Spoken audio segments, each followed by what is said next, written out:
সূর্য ভাইরা, আমার মা বোনেরা, আমি এই টাঙ্গাইলের ঐতিহ্যবাহী জেলা, সেই জেলা শহরে আল্লাহ রাব্বুল আলামিন আমাকে প্রার্থী হিসাবে কবুল করেছেন।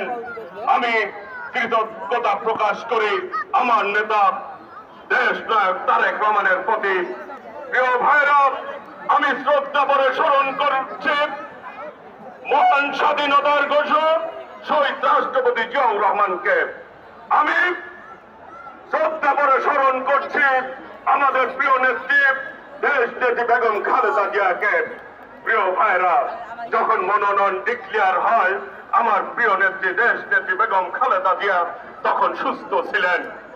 তিনি অসুস্থ অবস্থায় হাসপাতালে ছিলেন, জীবিত ছিলেন। প্রিয় ভাইরা, আমার যখন মনোনয়ন দেন আমি তখন ওনার বাসায় গিয়েছিলাম। ওনাকে সালাম করে আমি টাঙ্গাইল এসেছিলাম।